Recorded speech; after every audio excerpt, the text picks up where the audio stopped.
আলাইকুম দাদা। ওয়ালাইকুম সালাম। কি তৈরি করতেছেন আপনারা? আখের গুড় তৈরি করতেছি। এগুলো কিভাবে তৈরি করতেছেন একটু আমাদের জানান।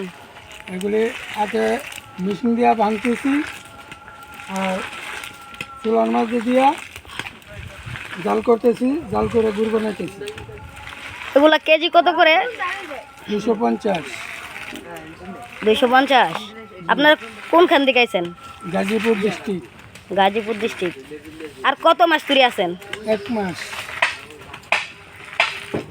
এই যে আমার শোষা ভাইয়েরা দেখেন, আর এই যে আখের গুড় দেখেন, এই যে প্রত্যেকটা হাড়ি কি সুন্দরভাবে তারা সাজিয়ে রাখছে।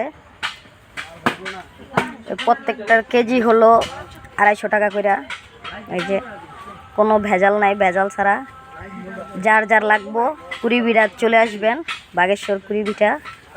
এখান থেকে আসলে ভেজাল মুক্ত ছাড়া গুড় নিতে পারবেন। সকলে ভালো থাকবেন, সুস্থ থাকবেন। আল্লাহ হাফেজ।